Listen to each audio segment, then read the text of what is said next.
Bonjour à tous, il est question aujourd'hui de Welcome to New York, film réalisé par Abel Ferrara avec Gérard Depardieu et Jacqueline Bisset dans les rôles principaux.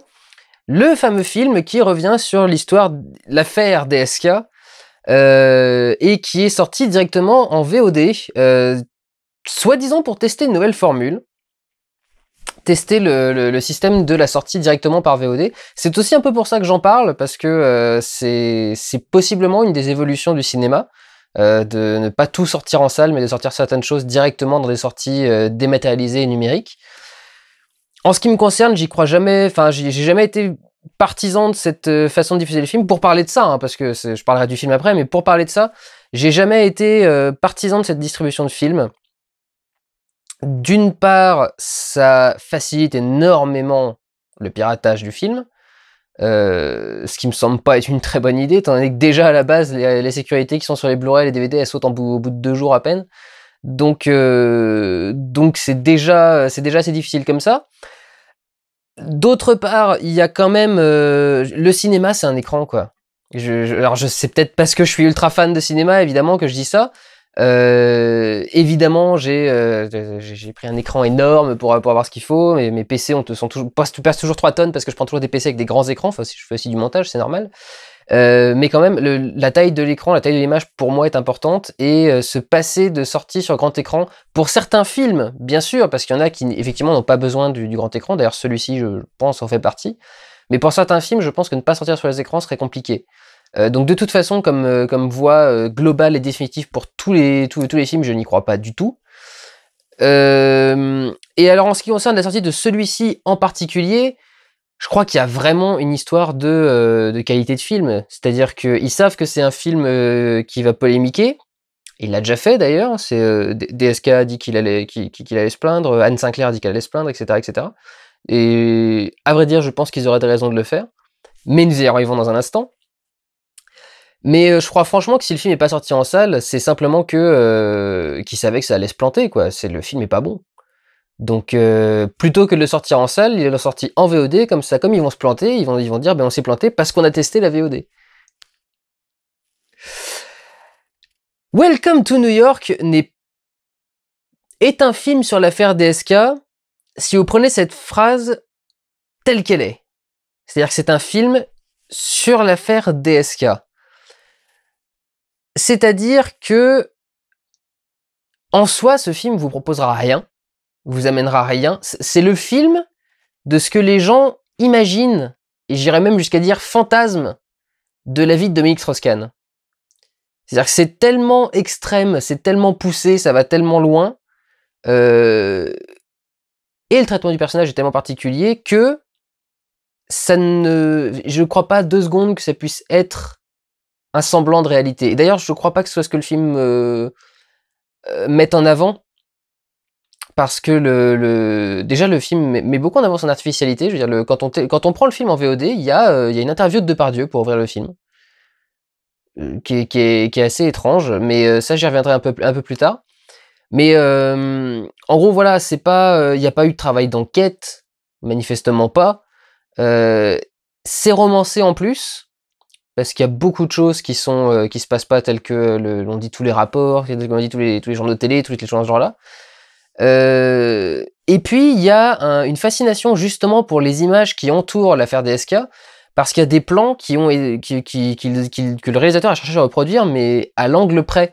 Je me demande même s'il n'a pas été chercher la même caméra que celle qui a été utilisée à ce moment-là pour tourner le plan. Il y a une telle fascination pour les images de DSK qu'il y a certaines interventions qui sont les interventions officielles. Il y avait le juge qui allait s'occuper de l'histoire de l'affaire au civil, donc là où il y avait des dommages et intérêts, qui était un Afro-Américain justement d'ailleurs, qui avait le crâne rasé, etc. Enfin, vous voyez peut-être de quoi je veux parler, mais si vous voyez le film, de toute façon, vous allez reconnaître cette image. Vous l'avez vue dans tous les flash infos, etc. La fameuse image où DSK sort menotté du poste de police et pour se diriger vers la voiture avec tous les paparazzis qu'il mitraillait de flash, le regard vague, perdu, qui sait à peine ce qui lui arrive. Cette scène-là a été reprise, et ça a été repris avec l'angle précis de la caméra du caméraman caméraman paparazzi qui était à l'épaule en train de l'attendre à la sortie et qui l'a attendu pour filmer le truc. C'est le même angle, c'est la même hauteur, c'est les mêmes lumières, les mêmes flashs, la même source de lumière. Donc vraiment, il y a une fascination comme ça pour les images de DSK, et je crois que c'est juste ça en fait.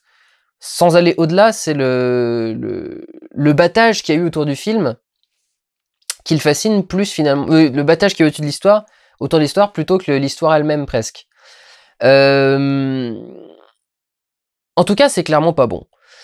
Enfin, c'est clairement pas bon.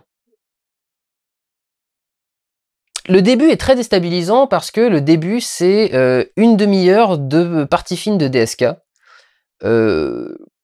qui sont pas spécialement bien tournées, qui sont pas spécialement bien jouées, qui sont pas spécialement érotiques en plus. Le film il est conseillé aux moins de 16 ans, c'est vraiment c'est le film de moins de 16 ans sur M6 à l'époque, pour ceux qui connaissent M6, qui maintenant doit être sur NT1 ou sur TMC. C'est le chat nous rejoint.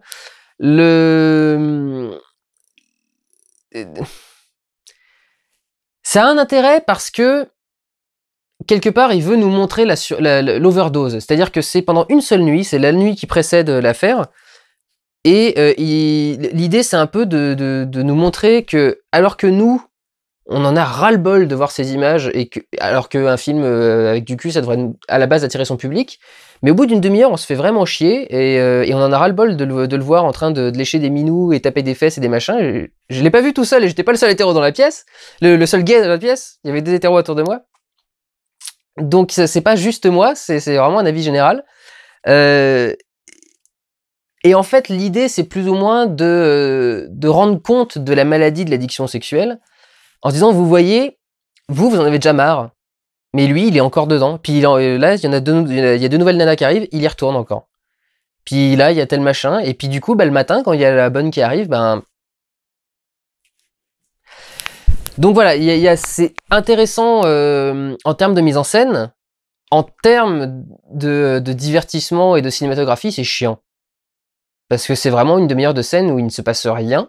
Je pense qu'il y a beaucoup de dialogues improvisés en plus, donc c'est pas forcément des dialogues extrêmement écrits.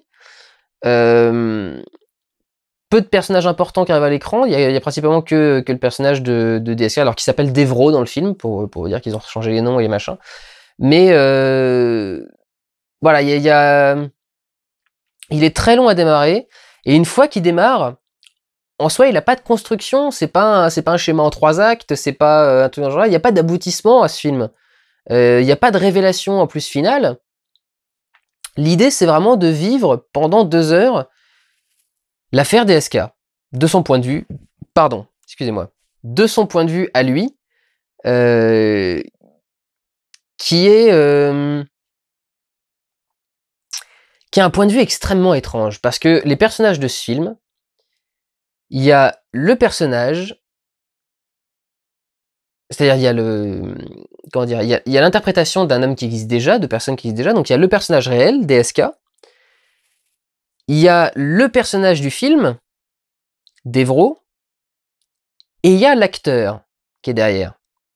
Parce que systématiquement, que ce soit pour Depardieu ou pour Jacqueline Bisset, pour les autres on les voit pas assez pour on puisse parler de systématisme, mais systématiquement, il y a une projection de l'acteur d'origine sur le personnage. C'est-à-dire que Depardieu, bon, ça fait longtemps que Depardieu fait du Depardieu, mais là, Depardieu fait vraiment du Depardieu. Et comme on sait que lui-même est un homme à femme, la frontière est assez floue. Et Jacqueline Bisset, il y a quand même une scène, à un moment, où Depardieu regarde un film. Alors, on était avec le Fossoyeur de film, pour tout vous dire. On a cherché quel était ce film, parce que c'est un film français, on n'a pas réussi à le trouver. Avec un acteur de Truffaut dedans. Et Jacqueline Bisset.